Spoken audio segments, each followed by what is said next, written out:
انسان کو نطفے سے، گندے پانی کی ایک بوند سے، اور پھر یہ ہو گیا جھگڑالو، ہم سے لڑتا ہے، ہماری دلیلوں سے ہماری آیات کا مقابلہ کرتا ہے، ہمارے رسولوں کی تکذیب کرتا ہے۔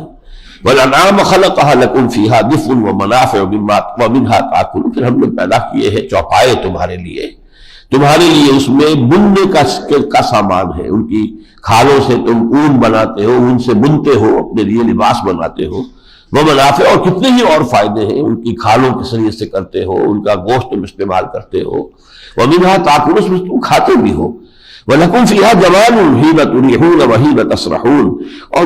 ان میں تمہارے لیے ایک حسن ہے، وجاہت ہے،